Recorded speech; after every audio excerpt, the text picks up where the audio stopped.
मित्रांनो, आज आपण पाहतो आहोत चालुक्य एक सुवर्ण युगाचा शिल्पकार इसवी सन 543 ते 1189. मित्रांनो, जेव्हा आपण भारताच्या महान साम्राज्याचा विचार करतो तेव्हा मौर्य, गुप्त, वर्धन आणि मराठा साम्राज्याची नावे आपल्या डोळ्यासमोर येतात. पण दक्षिण भारतात एक असे साम्राज्य होते की ज्याने केवळ भूमीवरच नव्हे तर अथांग अशा महासागरावर आपले वर्चस्व प्रस्थापित केले. ते महान साम्राज्य होते चालुक्यांचे साम्राज्य. मित्रांनो, आजच्या व्हिडिओमध्ये आपण चालुक्यांच्या पराक्रमासंदर्भात, त्यांच्या सांस्कृतिक योगदानासंदर्भात आणि त्यांच्या जगप्रसिद्ध अशा व्यापाराविषयी माहिती जाणून घेणार आहोत. 6व्या शतकाच्या मध्यात दक्षिण भारताच्या क्षितिजावर बदामीच्या चालुक्य घराण्याचा उदय झाला आणि दक्षिण भारताच्या इतिहासाला एक नवे वळण मिळाले. पुलकेशी प्रथम याने आजचे बादामी येथे आपली राजधानी स्थापन करून चालुक्य साम्राज्याचा पाया रचला. चालुक्यांचे साम्राज्य केवळ तलवारीच्या जोरावर शिखरावर पोहोचले नाही, तर त्यांनी घडवलेल्या सांस्कृतिक क्रांतीसाठी आणि व्यापार विस्तारामुळे ते इतिहासात अजरामर ठरले आहे. नर्मदा नदीच्या तीरावर सम्राट हर्षवर्धनाचा विजयरथ रोखण्याचे महत्वपूर्ण कार्य पुलकेशी दुसऱ्या याने केले. मित्रांनो, चालुक्य घराण्याचा संक्षिप्त इतिहास पाहू. Political history of Chalukyas. Chalukya घराण्याचे मूळ संस्थापक जयसिंह किंवा जयसिंग असल्याचे मानले जाते, पण खऱ्या अर्थाने स्वतंत्र आणि सार्वभौम राज्याची स्थापना पुलकेशी प्रथम याने इसवी सन 543 मध्ये केली. त्याने बादामी म्हणजेच वातापी येथे आपली राजधानी स्थापन केली आणि त्यांनी सत्याश्रय म्हणजे सत्याचा आश्रयदाता व रणविक्रम म्हणजे रणांगणात पराक्रम गाजवणारा अशा स्वतःला पदव्या धारण केल्या. चालुक्यांचा प्रमुख शाखा आणि त्यांचा विस्तार. मित्रांनो, दक्षिण भारतातील 6व्या शतकापासून तर 11व्या शतकापर्यंत महासत्ता असणारे चालुक्य हे तुकड्या तुकड्यांमध्ये विभागलेले होते. या घराण्यामध्ये एकूण 3 शाखा होत्या. याचा आपण टप्प्याटप्प्याने विचार करू. चालुक्यांचा इतिहास मुख्यतः 3 शाखांमध्ये विभागला आहे. एक, बदामीचे चालुक्य.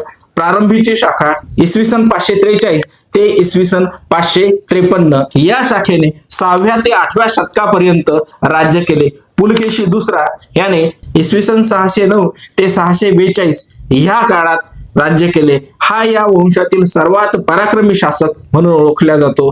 त्याने उत्तर भारताचा सम्राट हर्षवर्धन याचा विजयरथ रोखून धरला. म्हणजेच काय, तर नर्मदा नदीच्या काठी हर्षवर्धनाचा त्याने पराभव घडून आणला. म्हणजेच हर्षवर्धनाला दक्षिण भारतात येण्यापासून रोखण्याची ताकद पुलकेशी दुसऱ्या याने केलेली दिसून येते. मित्रांनो, त्या कालखंडामध्ये हर्षवर्धन हा उत्तर भारतातील असा दिग्विजयी असा राजा होता, पण याला थांबवण्याची, याला थोपवण्याची खरी ताकद या शासकांमध्ये होती. त्याचबरोबर त्यांनी पल्लव राजा महेंद्रवर्मन याचा देखील रणमैदानावर पराभव केला. पण दुर्दैवाने इसवी सन 753 मध्ये या घराण्याचा अंत घडून आला. त्याच्याच काळातील राष्ट्रकूट सामंत सरदार राजा दंतीदुर्ग याने कीर्तिवर्मन दुसरा याचा पराभव करून या शाखेची सत्ता संपुष्टात आणली. आता आपण नंबर 2 ची शाखा म्हणजे कल्याणचे चालुक्य याचा इतिहास बघू. यालाच उत्तरकालीन शाखा असे देखील म्हणतात. यांचा कालखंड इसवी सन 975 ते 1189 असा आहे. राष्ट्रकूटांच्या अस्तानंतर सुमारे 200 वर्षानंतर तैलप दुसरा याने इसवी सन 973 मध्ये पुन्हा चालुक्यांची सत्ता प्रस्थापित केली. विक्रमादित्य 6वा हा या शाखेचा सर्वात प्रसिद्ध असा शासक होऊन गेला. बघा, हा इतका पराक्रमी होता की आपल्याला माहिती आहे की इतिहासामध्ये वेगवेगळ्या प्रकारच्या कालगणना असतात. तसेच त्याने चालुक्य विक्रम संवत म्हणजे चालुक्य कालगणना त्याच्या कालखंडामध्ये सुरुवात केली. याच्या दरबारामध्ये अनेक साहित्यिक, कवी, विद्वान लोक होते. त्याने अनेक कवींना, साहित्यिकांना आणि विद्वानांना राजाश्रय दिला होता. त्यापैकी कवी बिल्हण हे होय. या कवी बिल्हणनेच विक्रमांक म्हणजेच देवचरित्र हा काव्य ग्रंथ लिहिला. या शासकाच्या जीवनचरित्रावर असणारा हा एक काव्य ग्रंथ होता. त्याचबरोबर ज्ञानेश्वर आणि मिताक्षरी हा ग्रंथ देखील लिहिला. हा ग्रंथ कायद्यावरील विशेषतः वारसा हक्काच्या संदर्भातील महत्वपूर्ण ग्रंथ म्हणून मानला जातो. आज देखील आपण वारसा हक्काच्या संदर्भात जर कोणती माहिती हवी असल्यास या ग्रंथाचा आपण आधार घेताना दिसून येतो. चालुक्याच्या काळात होऊन गेलेले हे विद्वान त्या काळातील सामाजिक परिस्थितीची, सांस्कृतिक परिस्थितीची माहिती करून देताना मित्रांनो आपणास या ठिकाणी दिसतात. याच काळात चोळ राजांशी त्यांचे सतत संघर्ष झाले आणि 12व्या शतकाच्या अखेरीस यादव आणि होयसळ यांच्यामध्ये हे साम्राज्य विभागले गेले. त्यानंतर 3 नंबर वेंगीचे पूर्व चालुक्य इसवी सन 624 ते 1070 पुलकेशी दुसऱ्याने आपला भाऊ कुब्ज विश्ववर्धन याला आंध्र प्रदेशातील वेंगीचा प्रांत जिंकून त्या ठिकाणी त्याची नियुक्ती प्रशासक म्हणून केलेली होती. पुढे ही शाखा स्वतंत्र बनली आणि त्यांनी सुमारे 500 वर्ष राज्य केले. या काळात तेलुगू भाषा आणि साहित्याचा मोठ्या प्रमाणात विकास झाला. मित्रांनो, आता आपण चालुक्य घराण्याचा सांस्कृतिक योगदान काय होते हे पाहू. चालुक्यांची खरी ओळख तलवारीपेक्षा त्यांनी उभारलेल्या पाषाणातील लेण्यांमध्ये मंदिरांमधून अधिक स्पष्ट दिसून येते. मित्रांनो, त्यांनी उत्तर भारतातील नागर आणि दक्षिण भारतातील द्रविड शैली यांचा सुरेख संगम घडून आणला. त्याला त्यांनी वेसर हे नाव दिले. वेसर या अभिनव स्थापत्य शैलीचे निर्माते जर कोण असतील तर ते चालुक्य होय. मित्रांनो, नागर शैली म्हणजे मागच्या आपण ह्या व्हिडिओमध्ये गुज्जर प्रतिहारांच्या व्हिडिओमध्ये आपण पाहिलं की खजुराहोची जी काही मंदिरं आहेत ती कशा प्रकारची बनलेली आहे, तर ती एका प्लिंथवर बनलेली, एका पायावर बनलेली आहे. आणि म्हणून नागर शैली म्हणजे अशा प्रकारची मंदिरे की ती जमिनीपासून 8 ते 10 फूट उंच चौथऱ्यावर बनवलेली असतात आणि त्यावर मंदिराची कलाकृती उभी राहते. म्हणून द्रविड शैली ही अशी शंकाकार असते. म्हणून या दोन्ही शैलीचा संगम जर कोणता असेल तर ती ही वेसर शैली ही होय. मित्रांनो, ऐहोळ, बदानी आणि पट्टदकल ही त्या काळातील त्यांच्या कल्पकतेची मंदिरे आहेत. ह्या मंदिरांची निर्मिती चालुक्यांच्या काळात घडून आली. ही मंदिरे वालुकाश्मात कोरलेली आहेत. ही भव्य लेण्याच्या स्वरूपात आहेत. आकाशाला गवसणी घालणारी शिखरे आणि हिंदू आणि जैन धर्माचा समन्वय साधणारी त्यांचे योगदान, यामुळे चालुक्यांचा काळ हा दक्षिण भारतातील कला, साहित्य आणि संस्कृती यांचा सुवर्ण काळ ठरतो. आजही ही मंदिरे भारतीय संस्कृतीचे चिरंतन वारशाची साक्ष देताना दिमाखात उभी आहेत. मित्रांनो, आपण प्रारंभ करतो आहोत चालुक्यकालीन सुवर्ण काळाची किंवा स्थापत्य वास्तुकालाची. तेव्हा आपण पाहतो आहोत वेसर शैली. चालुक्यांचे सर्वात मोठे योगदान म्हणजे त्यांनी विकसित केलेली वेसर ही मंदिर शैली होय. ही शैली उत्तर भारतातील नागर आणि दक्षिण भारतातील द्रविड या शैलीचे सुंदर असे मिश्रण आहे. ऐहोळ येथे एकूण सुमारे 125 मंदिरे असून या शहराला भारतीय मंदिरातील स्थापत्याची प्रयोगशाळा असे देखील म्हटले जाते. दुर्गा मंदिर हे येथील प्रसिद्ध उदाहरण आहे. बदामी या ठिकाणी डोंगरात कोरलेल्या लेण्या आहेत. येथील नटराजाची मूर्ती ही बदामीतील सर्वश्रेष्ठ 4थ्या नंबरच्या लेणीमधील मूर्ती आहे. ही नटराजाची मूर्ती असून या मूर्तीला 18 अशी हात आहे. मित्रांनो, आपणास माहित आहे की शिवाचे तांडव नृत्य म्हणजे हातात डमरू आणि अग्नी आणि अभय मुद्रा व हात वर अशा प्रकारचे नटराजाची मूर्ती ही दगडामध्ये पाषाणामध्ये कोरलेली त्या काळातली सर्वात भव्य दिव्य अशी मूर्ती आहे. त्याचबरोबर 3ऱ्या क्रमांकाच्या लेणीमध्ये विष्णूची भव्य अशी मूर्ती आहे. विष्णूच्या मूर्तीत चालुक्यांच्या कोरीव कामाची मित्रांनो आपणास साक्ष पटते आणि ती मूर्ती कायमस्वरूपी आपल्या डोक्यात बिंबून राहते. त्यानंतर पट्टदकल म्हणजे मूर्तिशास्त्रातील युनिव्हर्सिटी किंवा मूर्तिशास्त्रातील विद्यापीठ असे मित्रांनो आपल्याला म्हणता येईल. या ठिकाणाला युनेस्कोनं जागतिक वारसा स्थळ म्हणून घोषित केलेलं आहे. या ठिकाणी नागर आणि द्रविड या दोन्ही प्रकारच्या शैलीचे मंदिरे एकाच ठिकाणी आपणास दिसून येतात. येथील विरूपाक्ष मंदिर हे स्थापत्यशास्त्रातील एक उत्कृष्ट नमुना मानल्या जाते. मित्रांनो, आता आपण त्या काळातील भाषा, साहित्य आणि शिक्षण या संदर्भात माहिती पाहू. चालुक्य राजे हे स्वतः विद्वानांचे आश्रयदाते होते. त्यांच्या काळात कन्नड, तेलुगू आणि संस्कृत या साहित्यामध्ये मोठी प्रगती घडून आलेली दिसून येते. या काळातील शिलालेखावरून त्या काळातील प्रशासकीय यंत्रणा, समाज जीवन याची माहिती मिळते. त्याचबरोबर कल्याणच्या चालुक्यांच्या काळामध्ये बिल्हण नावाच्या कवीने विक्रमादित्य चरित हे महाकाव्य लिहिले. प्रसिद्ध कायदेतज्ञ विज्ञानेश्वर यांनी हिंदू कायद्यांवर आधारित मिताक्षरी हा ग्रंथ याच काळात लिहिला. कन्नड साहित्यातील आदिकाव्य याच काळात आकारास आले. धार्मिक सहिष्णुता. मित्रांनो, चालुक्य राजे हे प्रामुख्याने हिंदू धर्माचे म्हणजेच शैव आणि वैष्णव पंथाचे अनुयायी होते. त्यांनी अनेक भव्य दिव्य अशी मंदिरे उभारलीत. त्यांनी अश्वमेध यासारखे यज्ञ देखील केले. असे असले तरी ते इतर धर्मांचा देखील सन्मान ठेवत असत. त्या काळामध्ये जैन आणि बौद्ध धर्मातला मोठ्या प्रमाणात राजाश्रय या शासकांनी दिला. ऐहोळ येथील मेगुती जैन मंदिर हे याचे उत्तम उदाहरण आहे. त्याचबरोबर चालुक्यांच्या काळामध्ये अनेक बौद्ध विहारांची निर्मिती देखील करण्यात आलेली दिसून येते. आता आपण चित्रकले संदर्भात माहिती पाहू. अजिंठा लेण्यामधील काही प्रसिद्ध चित्राचा संबंध चालुक्य कालखंडाशी जोडला जातो. विशेषतः दुसऱ्या पुलकेशीच्या दरबारात इराणी दूताचे स्वागत होत असल्याचे चित्र आपणास दिसते. यावरून त्या काळातील आंतरराष्ट्रीय संबंधासंदर्भात आपणास माहिती मिळते. त्याचबरोबर कलाप्रेमावर त्या काळातील प्रकाश पडतो. महाराष्ट्रातील लेण्यांवर चालुक्यांचा कोणता प्रभाव होता बघा मित्रांनो, म्हणजे जॉग्राफिकल दृष्टिकोनातून जर का आपण पाहिलं तर आजच्या कर्नाटक, तेलंगणा, आंध्र प्रदेश या भागामध्ये चालुक्यांचे राज्य होते. पण असे जरी असले तरी यांचा महाराष्ट्रावर म्हणजेच आजच्या मराठवाड्यावर किंवा महाराष्ट्राच्या सांस्कृतिक इतिहासावर मोठा प्रभाव पडलेला आपल्याला दिसून येतो. अजिंठा आणि वेरूळ या लेण्यांच्या निर्मितीवर मोठ्या प्रमाणात चालुक्यांचा प्रभाव दिसतो. प्रारंभी आपण अजिंठ्याच्या लेण्या संदर्भात माहिती पाहू. अजिंठा लेण्या आणि चालुक्य. अजिंठा लेण्याचे मुख्य काम जरी वाकाटकाच्या काळात झाले असले तरी चालुक्य काळात येथील चित्रकलेला आंतरराष्ट्रीय परिमाण मिळाले. मित्रांनो, इराणी दूताचे चित्र हे याची साक्ष देतात. अजिंठा येथील लेणी क्रमांक 1 मधील एका प्रसिद्ध भिंतीचित्रात चालुक्य राजा पुलकेशी दुसरा हा पर्शियन म्हणजेच इराणी शासक, इराणी राजा खुसरो परवेज याच्या दूताचे स्वागत करताना बघा हे चित्रामध्ये तुम्हाला दिसत आहे.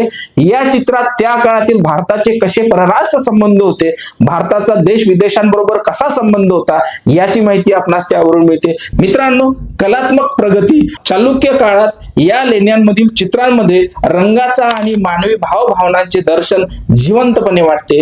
वेरूळ आणि चालुक्य लेणी. वेरूळ येथील सुरुवातीच्या काही लेण्यांच्या निर्मितीचे श्रेय चालुक्यांना जाते. रामेश्वर मंदिर म्हणजेच लेणी क्रमांक 21 हे मंदिर चालुक्याच्या काळात बांधले गेले असून त्यातील कोरीव काम आणि मूर्तिकला बदामीच्या चालुक्य शैलीतील मिळती जुळती आहे. कैलास मंदिराची प्रेरणा. जरी वेरूळचे प्रसिद्ध कैलास मंदिर हे राष्ट्रकूट राजा कृष्ण प्रथम याने बांधले जरी असले तरी वास्तुशिल्पी आणि कारागीर प्रामुख्याने पट्टदकलच्या विरूपाक्ष मंदिराकडून प्रभावित होते. मित्रांनो, याचाच अर्थ असा की त्या काळात कैलास मंदिर बनवत असताना जे कारागीर, जे शिल्पकार, जे मूर्तिकार होते ते चालुक्यांच्या राज्यातून येऊन त्या ठिकाणी स्थायिक झालेले होते आणि त्यांनी वेरूळचं लेणं बनवलेलं आहे, वेरूळचं कैलास मंदिर बनवलेलं असे म्हटले जाते. पट्टदकलच्या मंदिरांच्या निर्मितीचा अनुभव असलेल्या कारागिरांनी कैलासचे मंदिर अभूतपूर्व असे कोरीव काम त्यांनी केलेलं आहे. त्याचबरोबर दशावतार लेणी. लेणी क्रमांक 15 लेणीचे बांधकाम चालुक्याच्या काळात सुरू झालेले होते. ते पुढे काम राष्ट्रकूटाच्या काळात पूर्ण झाले. मित्रांनो, आता आपण म्हणजे महाराष्ट्र आणि कर्नाटक यांच्यामध्ये कशा प्रकारची सांस्कृतिक देवाणघेवाण होती हे बघू. चालुक्यांनी कर्नाटक आणि महाराष्ट्र या दोन प्रांतादरम्यान सांस्कृतिक एकात्मता साधण्याचे काम केले आहे. त्यांच्या काळात दक्षिणेतील द्रविड आणि उत्तरेतील नागर शैलीचा संगम होऊन एक नवीन मिश्र शैली उदयास आली, जिचे प्रतिबिंब आपल्याला त्या काळातील लेण्यांमधील खांबांच्या रचनेतून आणि मूर्तीच्या अलंकारातून दिसते. थोडक्यात सांगायचे तर चालुक्यांनी महाराष्ट्रातील या लेण्यांना केवळ आश्रय दिला नाही तर त्यांना जागतिक व्यापाराशी आणि राजनैतिक संबंधाशी जोडून एक वेगळी ओळख निर्माण करून दिली. मित्रांनो, आता आपण चालुक्यकालीन कृषी व्यवसाय, उद्योगधंदे आणि सागरी व्यापार या संदर्भात माहिती पाहू. चालुक्य काळात दक्षिण भारताने आर्थिक क्षेत्रात मोठी प्रगती केली होती. त्यांचे साम्राज्य अरबी समुद्र आणि बंगालचा उपसागर या दोन्ही बाजूंनी व्यापारासाठी अनुकूल असल्याने व्यापार, उद्योग आणि कृषी या तिन्ही क्षेत्रात भरभराट झालेली दिसून येते. नंबर 1, कृषी व्यवसाय. Agriculture system of Chalukya period. चालुक्यांच्या साम्राज्यात अर्थव्यवस्थेचा मुख्य कणा शेती हा होता. सिंचन व्यवस्था. चालुक्याच्या राजांनी शेतीसाठी पाणी पुरवठा करण्यावर विशेष भर दिलेला दिसून येतो. त्यांनी ठिकठिकाणी तलावे, उदाहरणार्थ बदामीचा भूतनाथ तलाव, विहिरी आणि कालवे यांचे खोदकाम केले. त्यांनी कावेरी नदीवर धरण बांधलेत. कालवे बांधून त्यांनी शेतीला पाणी पुरवठा केला. त्यामुळेच हे साम्राज्य आर्थिक दृष्ट्या सक्षम झाले. जमिनीची सुपीकता वाढवण्यासाठी सरकारी स्तरावर मोठ्या प्रमाणात प्रोत्साहन दिले जात असे. त्याचबरोबर शेतकऱ्यांना बी बियाणे आणि शेतीोपयोगी अवजारांची देखील मदत केल्या जात असे. त्या कालखंडामध्ये भात, गहू, ऊस, कापूस यासारखी मुख्य पिके घेतल्या जात. त्याचबरोबर समुद्र किनारा जवळ असल्यामुळे किनारपट्टीच्या भागावर नारळ आणि सुपारीच्या बागाचे उत्पन्न देखील मोठ्या प्रमाणात घेतल्या जात असे. मित्रांनो, शेतसारा हा त्या काळातील उत्पन्नाचा मुख्य स्रोत होता. उत्पादन पाहून कराचे प्रमाण ठरवले जात असे, ज्यामुळे शेतकऱ्यांचे शोषण होत नसे. उद्योगधंदे आणि श्रेणी व्यवस्था. चालुक्यांच्या काळात उद्योगाचे संघटन श्रेणीच्या मार्फत केल्या जात असे. कापड उद्योग हा त्या काळातील सर्वात मोठा उद्योग होता. सुती आणि रेशमी कापड विणण्याचे काम प्रगतीपथावर होते. मणिग्रामम आणि अंजुमन्नम नावाच्या शक्तिशाली व्यापारी संघटना त्या काळात होत्या. त्या आंतरराष्ट्रीय व्यापार सांभाळत असत. त्याचबरोबर धातुकाम, मंदिर आणि मूर्त्यांच्या निर्मितीसाठी आवश्यक असणारे छन्नी, हातोडे यासारखी जी काही अवजारे होती, हे देखील ठिकठिकाणी गावामध्ये आणि मुख्य ठिकाणी बनवल्या जात असत. सोने, तांबे, लोखंड यापासून दागिने आणि भांडी, शस्त्रास्त्र बनवल्या जात असत. दगडी कोरीव काम, भव्य मंदिरे आणि लेण्यांच्या निर्मितीसाठी, दगड कापण्यासाठी आणि शिल्पकाम हा उद्योग मोठ्या प्रमाणात त्या काळात विस्तारलेला दिसून येतो. म्हणजेच काय तर आजच्या परिभाषेत जर का आपल्याला याला कोट करायचं असेल तर आपण म्हणू शकतो की त्या काळामध्ये जो पाथर्ड समाज आहे, जो वडार समाज आहे, जो छन्नी हातोड्याच्या साहाय्याने आपण पाहतो जाता असेल, पाटा असेल, वरवंटा असेल, वेगवेगळ्या प्रकारच्या मूर्त्या बनवण्याचं काम असेल, हा त्या काळातील प्रमुख एक व्यवसाय करणारा समाज होता आणि मोठ्या प्रमाणात त्या क्षेत्रातून रोजगार प्राप्ती होत होती आणि त्या काळातील अशा प्रकारच्या शिल्पकारांना मोठा सन्मान त्यांना मिळत असे आणि त्यांची आर्थिक सुबकता देखील होती. म्हणून कर्नाटकातले, तेलंगणातले मोठ्या प्रमाणात कारागीर अजिंठा, वेरूळ किंवा पितळखोरे, कारले, भाजे यासारख्या ठिकाणी मूर्त्या बनवण्यासाठी, लेण्या कोरण्यासाठी, मंदिरे बनवण्यासाठी जात असत. मित्रांनो, आता आपण याविषयी माहिती पाहत आहोत की ज्याच्यामुळे चालुक्याची ओळख आहे, तो म्हणजे चालुक्यांचा सागरी व्यापार. चालुक्यांची खरी ताकद ही केवळ त्यांच्या सैन्यात नव्हती, तर त्यांच्या समृद्ध अशा व्यापारात होती. चालुक्यांचे नौदल अत्यंत सामर्थ्यशाली होते, ज्यामुळे त्यांचे समुद्री व्यापारावर वर्चस्व होते. मित्रांनो, चालुक्यांकडे नौदल होते, पण हे नौदल फक्त शत्रूपासून आपल्या राज्याचे संरक्षण करणे याच्यासाठी नव्हते, तर आपला जो व्यापार इतर देशांबरोबर चालत असे किंवा जी जहाज वेगवेगळ्या प्रकारची सामानाची ने-आण करायची, त्यांना प्रोटेक्ट करण्याचं काम जर का कोणी केलं असेल तर ते या नौदलाने केलेलं दिसून येते. त्या काळामध्ये पश्चिम किनारपट्टीवर कल्याण, ठाणे, सोपारा आणि भडोस ही महत्वपूर्ण अशी बंदरे होती. या बंदरातून देश विदेशाबरोबर व्यापार चालत असे. विदेशी संबंध आपण मित्रांनो आधी पाहिलंच आहे की चालुक्यांचे इराण, पर्शिया, अरबी देश, दक्षिण पूर्व आशियातील अनेक देशांबरोबर घनिष्ठ असे संबंध होते. पुलकेशी दुसऱ्या याने इराणच्या राजाकडे पाठवलेला दूत याचे ते प्रतीक आहे. अरबी समुद्र, बंगालचा उपसागर, हिंदी महासागर यासारख्या समुद्रांवर चालुक्यांचे नियंत्रण होते. जावा, सुमात्रा, चीन, इंडोनेशिया तसेच अरबी देशांबरोबर देखील यांचे व्यापारी संबंध होते. व्यापार व आयात भारतातून त्या काळामध्ये सुती कापड, मसाल्याचे पदार्थ, रत्ने, हस्तिदंत मोठ्या प्रमाणात निर्यात होत असे व त्या बदल्यामध्ये अरबी घोडे, सोने, चांदी आणि चीनमधून रेशम आणल्या जात असे. अशा प्रकारे चालुक्यांनी आपल्या धोरणी प्रशासनाद्वारे अंतर्गत आणि विदेशी व्यापाराला चालना देऊन दक्षिण भारताला आर्थिकदृष्ट्या समृद्ध बनवलेले दिसून येतं. थोडक्यात मित्रांनो, समारोपाकडे जात असताना हे म्हणावं लागेल की चालुक्य घराण्याने राजकीय सामर्थ्यासोबतच सांस्कृतिक दृष्ट्या आणि व्यापार उद्योगातही समृद्धी निर्माण केली. त्यांचे मंदिर स्थापत्य, शिल्पकला, साहित्य, सहिष्णुता ही भारताच्या इतिहासातील अमूल्य असा ठेवा आहे. त्यांनी भारताच्या सांस्कृतिक ध्वज साता समुद्रा पार फडकवला. त्यामुळेच चालुक्य काळाला दक्षिण भारतातील सुवर्ण काळ असे म्हटले जाते. चालुक्यांनी निर्माण केलेले वेसर स्थापत्य शैली ही केवळ दगड विटांच्या रचना नव्हत्या, तर उत्तर आणि दक्षिण भारताच्या विचारांना एकत्र जोडणारा एक सांस्कृतिक दुवा होता, एकत्र जोडणारी एक सांस्कृतिक भाषा होती. आजच्या काळात जिथे प्रादेशिक अस्मिता अधिक ठळकपणे आपणास दिसून येते, तिथे शेकडो वर्षापूर्वी साधलेल्या या सांस्कृतिक समन्वयातून आपण काय शिकू शकतो? निश्चितपणे आज खऱ्या अर्थानं आपल्याला सांस्कृतिक समन्वयाची गरज आहे. प्रादेशिक विषमता सोडून एकत्र राहण्याची गरज आहे. मित्रांनो, याबाबत तुम्हाला काय वाटते? निश्चितपणे कमेंट मध्ये सांगा. मित्रांनो, व्हिडिओला लाईक करा, शेअर करा आणि अशाच प्रकारच्या सोप्या भाषेत इतिहास आणि ऐतिहासिक माहिती समजून घेण्याकरिता आपल्या चॅनलला सबस्क्राईब करायला विसरू नका. तर मित्रांनो, आज आपण इथे थांबतो आहोत. पुन्हा भेटू एका नव्या व्हिडिओमध्ये एका नव्या विषयासह. तोपर्यंत धन्यवाद. नमस्कार.